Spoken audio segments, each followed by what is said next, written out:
You will be put away in a place where not even the crows can land their droppings on you. Look.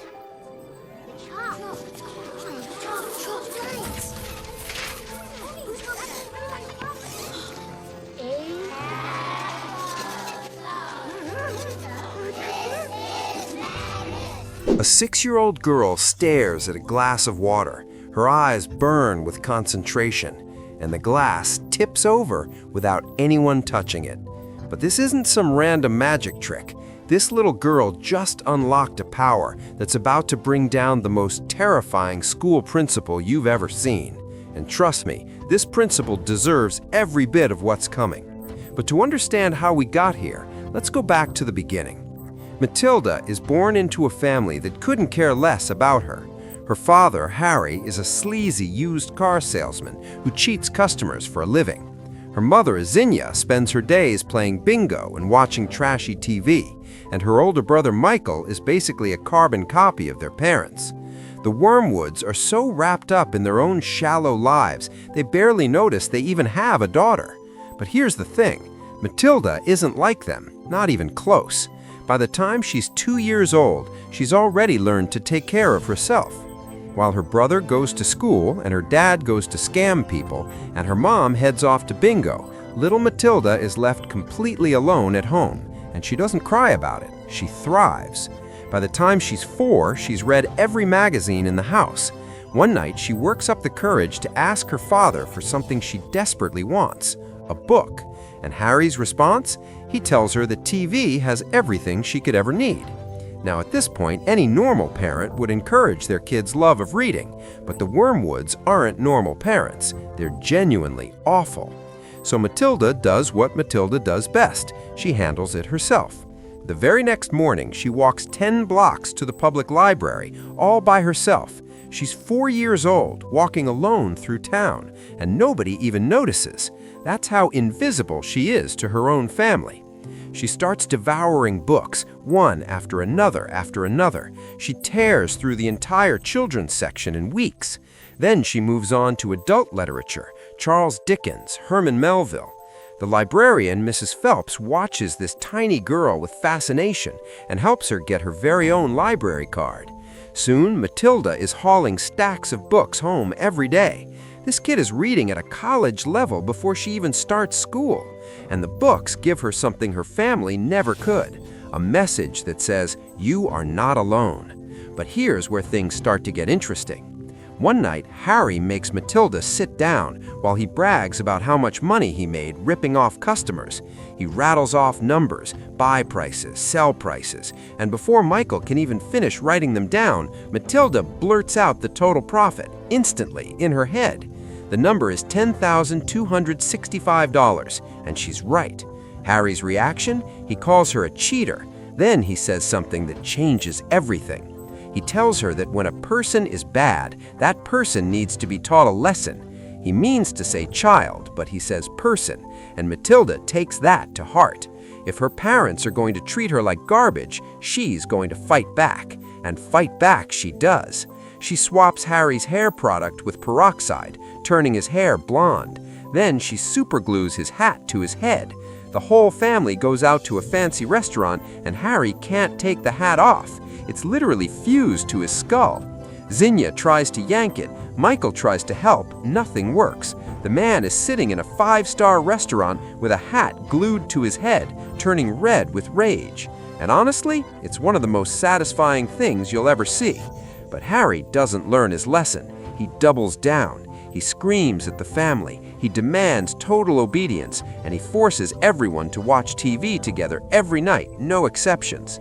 When Matilda tries to read a book at dinner, a beautiful copy of Moby Dick from the library, Harry grabs it and rips it apart. He actually destroys a library book right in front of her and tells her she needs to stop reading and start acting like a wormwood. And that's when something strange happens. Matilda stares at the TV screen, furious, and the television set explodes. Just boom! Was it magic? Was it coincidence? She doesn't know yet.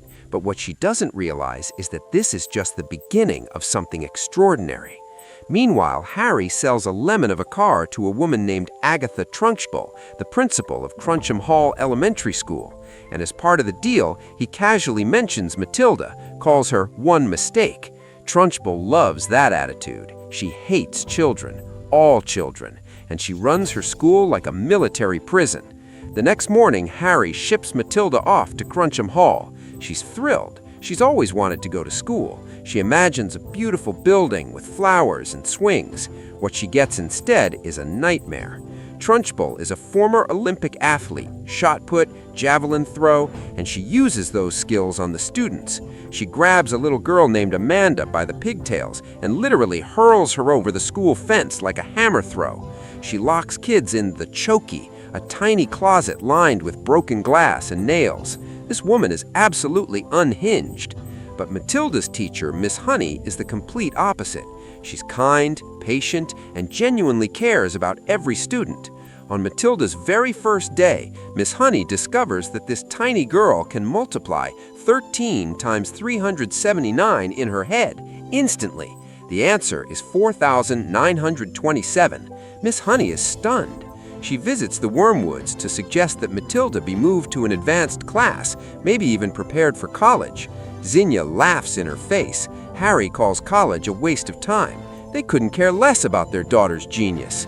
Miss Honey leaves heartbroken, but what she doesn't know yet is that Miss Honey has her own dark secret, and it's connected to the very woman terrorizing those children. One day, Trunchbull forces a boy named Bruce to eat an entire chocolate cake in front of the whole school as punishment for stealing a slice from her personal stash. The cake is enormous. The kid looks like he's about to die, but the students start cheering him on, and Bruce finishes the whole thing. Trunchbull is furious. She punishes the entire school with 5 hours of detention. And all this time, something else is brewing in the background. The FBI has been watching Harry. They've been parked outside the Wormwood house for weeks, filming everything. Harry's been buying stolen car parts, rolling back odometers, and gluing bumpers on with superglue. Michael calls him a crook. Harry doesn't deny it.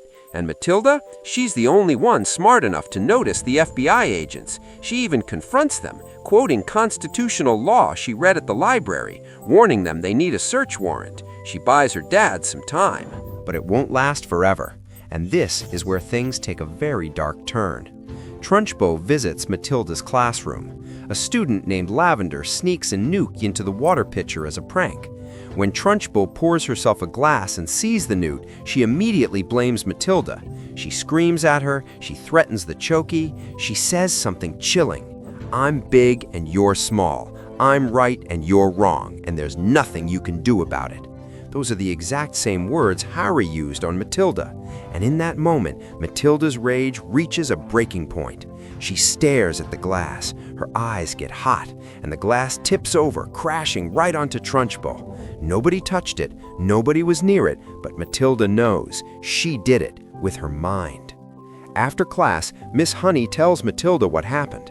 Miss Honey doesn't fully believe her, but she invites Matilda over anyway, and that's when she reveals her secret. Miss Honey grew up in a beautiful house. Her father, Magnus, was a loving doctor. But when her mother died, her father's stepsister moved in to help. That stepsister was Trunchbull. She treated young Janny Honey like a slave.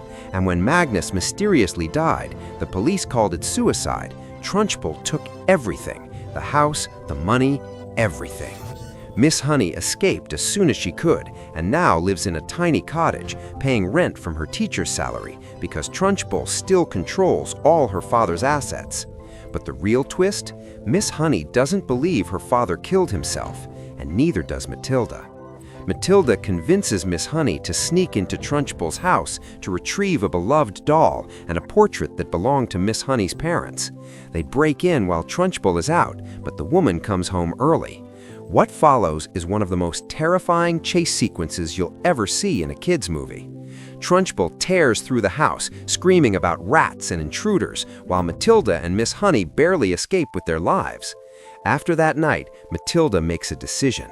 She's going to use her powers to take Trunchbull down, not just for herself, for Miss Honey, for all the kids at Cruncham Hall, for everyone this woman has terrorized. She practices in secret. She moves objects with her mind. She gets stronger. And then the day comes. Trunchbull marches into the classroom, ranting about someone breaking into her house. She finds a red hair ribbon and threatens to destroy whoever it belongs to. Miss Honey stands up and admits it was her. Trunchbull grabs her arm, the same arm she broke when Miss Honey was 7 years old, and threatens to do it again. And that's when Matilda strikes. A piece of chalk rises from the desk by itself. It floats to the chalkboard and starts writing. The message is from Magnus, Miss Honey's dead father. It tells Trunchbull to give Jenny back her house and her money. And then it says, "If you don't, I will get you. I will get you like you got me." Trunchbull loses her mind. She screams, she panics, objects fly off shelves, erasers pelt her from every direction. The chalk keeps writing, the children start chanting, and Trunchbull, the most feared woman in the entire school, runs out the door, terrified, and is never seen again. Miss Honey moves back into her father's house. She becomes the new principal of Cruncham Hall. The school transforms into a place where children actually want to be. But Matilda's story isn't quite over yet. The FBI finally closes in on Harry. The Wormwoods pack up in a panic and announce they're fleeing to Guam. They drag Matilda to the car, but she refuses to go. She begs to stay. And then Miss Honey steps forward and says the words Matilda has waited her entire life to hear, that she loves her. Matilda pulls out adoption papers. She's had them since she was old enough to use a copy machine. She got them from the library, of course. Harry and Zinnia stare at each other. The sirens are getting closer. And in perhaps the first decent thing they've ever done for their daughter, they sign the papers.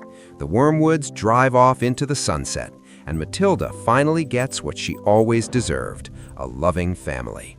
She never had to use her powers again. Well, almost never. If you enjoyed this recap, don't forget to like and subscribe, and let me know what you think about this.